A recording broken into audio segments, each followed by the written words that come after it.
राज्यातील तमाम शेतकरी बांधवांसाठी अतिशय आनंदाची बातमी. पीक विमा वाटप संदर्भात सगळ्यात मोठी खुशखबर आलेली आहे. राज्य शासनाच्या माध्यमातून पीक विम्याचं वाटप केलं जात आहे आणि हा पीक विमा नेमका कोणकोणत्या जिल्ह्यांमध्ये जमा होणार आहे, जमा होत आहे, या संदर्भातली माहिती व्हिडिओच्या माध्यमातून आपण जाणून घेणार आहोत. नेमका किती पीक विमा लाभार्थी शेतकऱ्यांच्या खात्यामध्ये जमा होणार आहे, ही माहिती जाणून घ्यायची असेल तर व्हिडिओ नक्की शेवटपर्यंत पहा. त्याचबरोबर कोणकोणत्या जिल्ह्यांमध्ये हे पैसे जमा करण्यात येणार आहेत, सविस्तर माहिती पाहूया. त्यापूर्वी तुम्ही आपल्या चॅनलवर पहिल्यांदा आला असाल, पहिल्यांदा व्हिडिओ पाहत असाल तर नक्की चॅनलला सबस्क्राईब करून ठेवा, जेणेकरून पीक विमा संदर्भात किंवा राज्य शासनाच्या माध्यमातून कृषी विभागाकडून घेतले जाणारे शेतकऱ्यांसाठीचे वेगवेगळे जे काही निर्णय असतात, योजनांचे अपडेट असतात, त्या जाणून घेण्यासाठी तुम्हाला आपल्या चॅनलचा उपयोग होणार आहे. PM किसान, नमो शेतकरी, पीक विमा सारख्या लेटेस्ट अपडेट जाणून घ्यायला नक्कीच उपयोग होईल. चॅनलचा सबस्क्राईब करायला विसरू नका.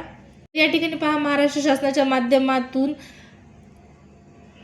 5 शासन निर्णय निर्गमित करण्यात आलेले आहेत आणि 5 वेगवेगळे शासन निर्णय आहेत. या शासन निर्णयानुसार लाभार्थी शेतकऱ्यांच्या खात्यामध्ये पीक विम्याची रक्कम जमा करण्यासाठीच्या सूचना, जमा करण्यासाठीची आदेश देण्यात आलेले आहे. रक्कम मंजूर झालेली आहे. वितरण देखील सुरू झालेलं आहे. वितरण नेमकं कोणकोणत्या जिल्ह्यांमध्ये होत आहे, तर पीक विम्याची जी रक्कम आहे ती प्रामुख्याने या ठिकाणी पहा बऱ्याच जिल्ह्यांमध्ये आलेली आहे आणि बऱ्याच जिल्ह्यांमध्ये अद्यापही पैसे जमा झालेले नाहीत. परंतु ज्या जिल्ह्यांमध्ये पैसे जमा झालेले नाहीत, लाभार्थी शेतकऱ्यांनी अजिबात काळजी करायची नाही, कारण सोयाबीन, त्याचबरोबर बाजरी, मका या पिकासाठीचा जो पीक विमा आहे तो मंजूर झालेला असून निधीसुद्धा मंजूर झालेला आहे. 17,500 रुपये सोयाबीन या पिकासाठी पीक विमा दिला जाणार आहे. सोलापूर जिल्ह्याअंतर्गत बाजरी व सोयाबीन या पिकासाठी पीक विमा देण्यात येणार आहे. 17,500 रुपये एवढा पीक विमा सोयाबीन या पिकासाठी दिला जात आहे. त्याचबरोबर या ठिकाणी पहा, बऱ्याच जिल्ह्यांमध्ये मका या पिकासाठी सुद्धा पीक विम्याचं वाटप करण्यात येत आहे. आता सोलापूर जिल्ह्याअंतर्गत बाजरी व सोयाबीन पिकासाठी पीक विम्याची रक्कम अदा करण्यात येत आहे, परंतु बाजरीसाठी दिला जाणारा पीक विमा वेगळा आहे आणि सोयाबीनसाठी दिला जाणारा पीक विमा वेगळा आहे. 17,500 रुपये जो पीक विमा देण्यात येणार आहे तो सोयाबीन या पिकासाठी दिला जाणार आहे. त्याचबरोबर मराठवाड्यातील 8ही जिल्ह्यांमध्ये पीक विम्याचं वाटप सद्यस्थितीला सुरू झालेलं आहे. एकाच दिवशी सर्व शेतकरी बांधवांना पैसे मिळत नाहीत.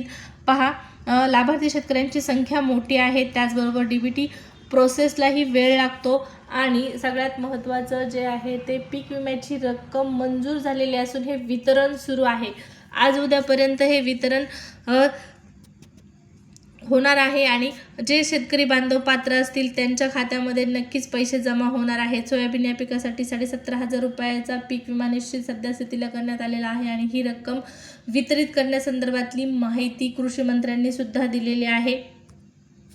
अहिल्यानगर, वाशिम, अकोला या जिल्ह्यांतर्गत सुद्धा पीक विम्याच्या रकमेचं वाटप सुरू आहे. लाभार्थी शेतकऱ्यांच्या खात्यामध्ये ही पीक विम्याची रक्कम जमा करण्याची प्रक्रिया राज्य शासनाच्या माध्यमातून सुरू करण्यात आलेली आहे आणि 2-4 दिवसापूर्वी महाराष्ट्र शासनाच्या माध्यमातून शासन निर्णय निर्गमित करण्यात आलेले होते. त्या शासन निर्णयानुसार 2021 पासूनचा पीक विमा वाटप करण्यासाठीच्या सुद्धा सूचना राज्य सरकारच्या माध्यमातून देण्यात आलेल्या आहेत आणि प्रत्येक शासन निर्णयानुसार एक वेगवेगळी रक्कम लाभार्थी शेतकऱ्यांसाठी मंजूर झालेली आपण पाहिलेली आहे.